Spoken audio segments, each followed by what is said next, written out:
आप बड़े भाग्यशाली हैं जो देव दुर्लभ कथा श्रवण करने के अधिकारी हुए हैं। किसी ने कहा महाराज ये कथा देव दुर्लभ है, देवताओं को दुर्लभ है और हमें प्राप्त हो रही है, ऐसा कैसे हो गया? बोले ये जो श्रीमद् भागवत कथा आज आप श्रवण करने के लिए बैठे हैं, यही कथा गंगा के तट पर आचार्य सुखदेव श्री परीक्षित जी महाराज को श्रवण करा रहे थे। और उस समय स्वर्ग के देवता अमृत का कलश लेकर के पहुंच गए और पहुंच करके कहते हैं महाराज मैंने सुना महाराज परीक्षित को श्राप लग गया है, 7 दिन में इन्हें तक्षक नाग डस लेगा। मैंने विचार किया ऐसे धर्मात्मा राजा अगर इस धरा पर नहीं रहेंगे, इस धरती की दशा क्या होगी, इस पृथ्वी की दशा क्या होगी।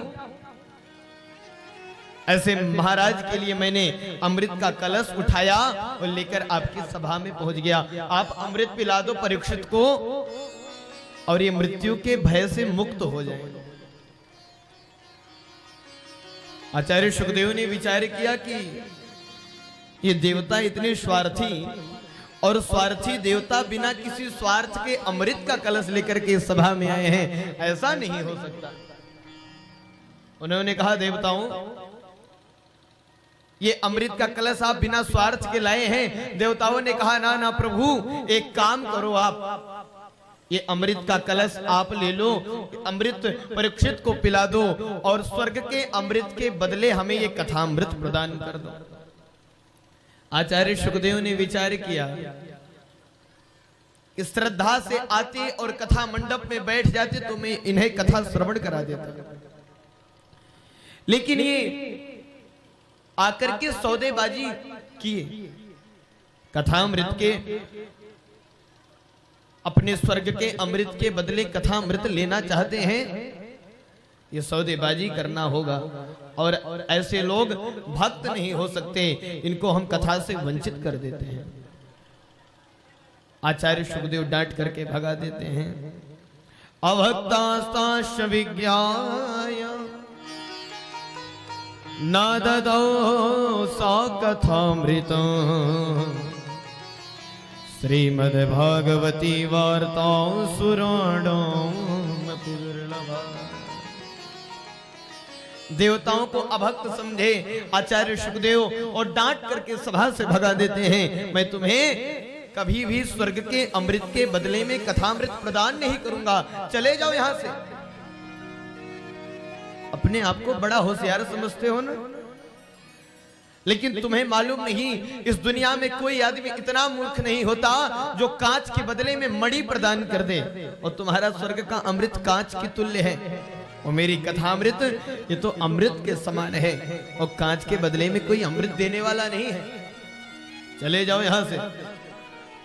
डांट करके भगा दी और वहां से देवता सीधा पहुंचे हैं ब्रह्मा जी के पास। ब्रह्मा जी से शिकायत करते हैं प्रभु आप बताओ इस कथा का क्या प्रभाव है जो सुखदेव ने डांट करके भगा दिया, इसकी महिमा क्या है। ब्रह्मा जी ने कहा 7 दिन इंतजार करो फिर मैं बताता हूं। 7 दिन बाद क्या हुआ, परीक्षित को मोक्ष की प्राप्ति हो गई, भगवत प्राप्ति हुई। और आज ब्रह्मा जी ने एक तराजू लिया है, तराजू के एक पलड़े पर दुनिया के जितने धर्म ग्रंथ हैं सारे धर्म ग्रंथ को रख दिया और एक पलड़े पर श्रीमद् भागवत महापुराण की पुस्तक को रखा है। तराजू को जैसे ही उठाए लघु न्यानि जातानि गौरवेण महत् तदारिसगणा सर्वे विस्मयं परमो। एक पलड़े पर दुनिया का सारा धर्म ग्रंथ रखा गया है और एक पलड़े पर श्रीमद् भागवत महापुराण। बड़े आश्चर्य की बात, दुनिया के जितने धर्म ग्रंथ रखे गए हैं, जिस पलड़े पर वो पलड़ा ऊपर हो गया, और श्रीमद् भागवत महापुराण जिस पलड़े पर रखा गया वो पलड़ा भारी पड़ जाता है। ब्रह्मा जी ने घोषणा कर दी कि भक्तों, कभी भी श्रीमद् भागवत महापुराण को कोई इतिहास की पुस्तक मत समझना, कोई पोथी मात्र ना समझना, बल्कि श्रीमद् भागवताख्योयम प्रत्यक्षः कृष्ण ये श्रीमद् भागवत महापुराण साक्षात भगवान का शब्दमय विग्रह है, भगवान का ही स्वरूप है ये भागवत। और हमारी जीवन में वैसे भी 3 ग्रंथ हमेशा भारी पड़ने चाहिए। सर्वप्रथम श्री रामचरितमानस, और दूसरे नंबर पर महाभारत, और तीसरे नंबर पर श्रीमद् भागवत महापुराण।